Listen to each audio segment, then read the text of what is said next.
नमस्कार, आप देख रहे हैं आपका अपना चैनल पब्लिक सेवा न्यूज 24। मैं हूं आपके साथ मानसी त्यागी। आइए रुक करते हैं इस वक्त की बड़ी खबर पर। ऑल इंडिया मजलिस ए इत्तेहादुल मुस्लिमीन के राजमहल लोकसभा प्रभारी राशिद खान ने अंजुमन नगर साहिबगंज स्थित कार्यालय में मीडिया को संबोधित करते हुए कहा कि झारखंड एआईएमआईएम का एक प्रतिनिधि मंडल प्रदेश अध्यक्ष मोहम्मद साकिर के नेतृत्व में राष्ट्रीय अध्यक्ष बैरिस्टर असुद्दीन ओवैसी साहब से मिले थे, जिसमें झारखंड की 3-4 सीटों पर लोकसभा चुनाव लड़ने की रणनीति पर चर्चा हुई। उन्होंने कहा कि बहुत जल्द हम लोग घोषणा करेंगे। संथाल परगना क्षेत्र सहित रांची लोकसभा सीट से पार्टी कैंडिडेट उतार सकती है, विशेषकर राजमहल लोकसभा क्षेत्र इसलिए क्योंकि यहां से जो एमपी चुनकर आते हैं वो राजमहल लोकसभा क्षेत्र के लोगों के लिए कुछ भी नहीं कर पा रहे हैं, जबकि राजमहल लोकसभा क्षेत्र के 5 लाख से अधिक मुसलमान रहते हैं, जिनके लिए शिक्षा के लिए ना तो कोई मॉनिटरी कॉलेज है और ना ही रोजगार के लिए कोई साधन संसाधन उपलब्ध है।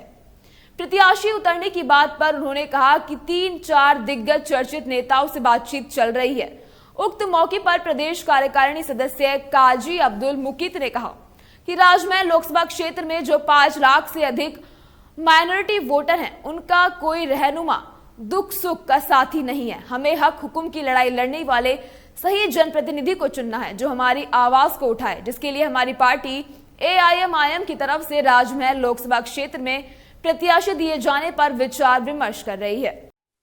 मुद्दा हमारी पार्टी ऑल इंडिया मजलिस ए इत्तेहादुल मुस्लिमीन झारखंड लोकसभा के चुनाव में हम लोग की जो तैयारी है उसकी हम लोग रणनीति बना रहे हैं चुनाव लड़ने का। हम लोग अभी एक सप्ताह पहले हमारे असदुद्दीन ओवैसी साहब से भी हमारी एक झारखंड की का प्रतिनिधिमंडल ओवैसी साहब से मिले थे और चुनाव पे हम लोग रणनीति बना रहे हैं। सबसे पहले आप अपना परिचय दीजिए, इस संस्था से क्या है। और ऑल इंडिया मजलिस ए इत्तेहादुल मुस्लिमीन झारखंड से हम राजमहल लोकसभा के प्रभारी हैं राशिद खान। चुनाव है अभी, क्या मतलब प्रत्याशी राजमहल लोकसभा से आपकी पार्टी उतारेगी?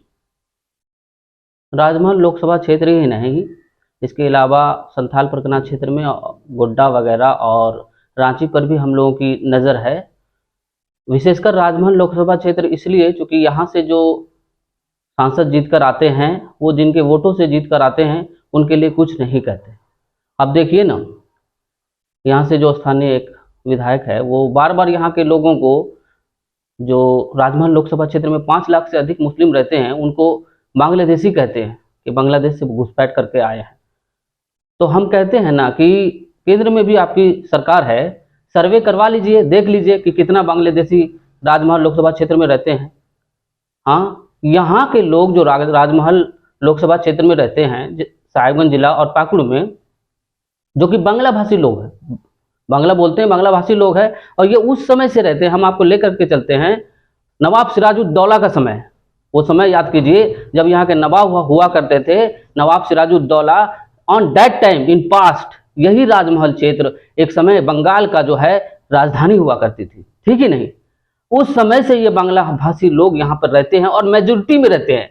बावजूद इसके आज अगर मेजोरिटी में है तो कोई आरोप लगाते हैं कि बांग्लादेशी यहाँ आ गए हैं या बांग्लादेशी लोग बसे हुए हैं, तो ये गलत है। और इस सब मुद्दों के ऊपर, जो कि ऐसा मुद्दा ये बार बार कई बार बोल चुके हैं और विधानसभा में भी मामला उठाए हैं, ना सर्वे कराते हैं ना कुछ, सिर्फ आरोप लगाते हैं।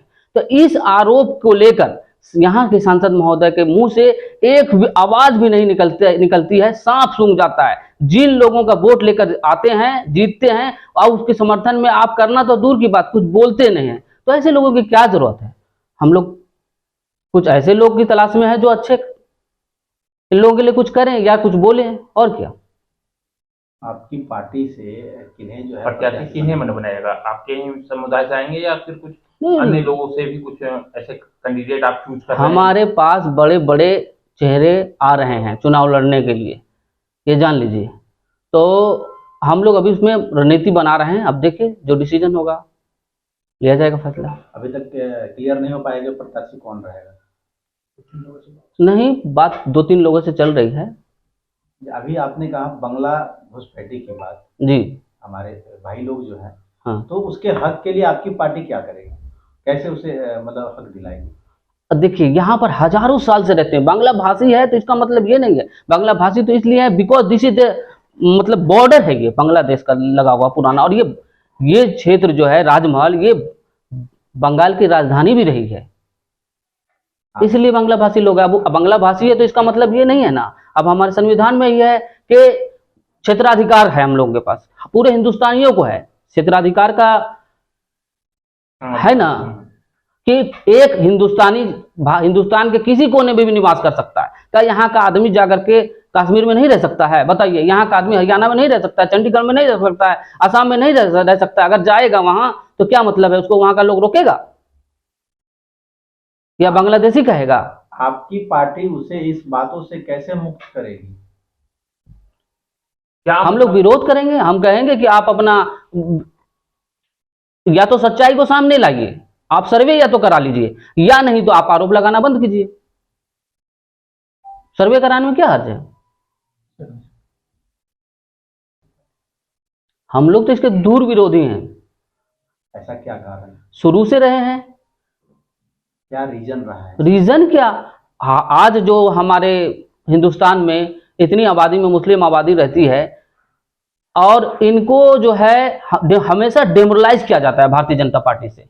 आप देखिए ना, 3 तलाक का मुद्दा हो या सीए हो, एनआरसी हो, हर तरफ से तो मुसलमान को यहाँ परेशान किया जा रहा है, और इनके विपरीत में जो डरा के जो लोग मुसलमानों का वोट लेने वाली पार्टियां हैं वो भी इनको सिर्फ इस्तेमाल करती है, इन मुद्दों पे उनको सांप सूंघ जाता है, कुछ नहीं बोलते हैं। ऐसी तमाम बड़ी खबरों से जुड़े रहने के लिए देखते रहिए आपका अपना चैनल पब्लिक सेवा न्यूज़ 24।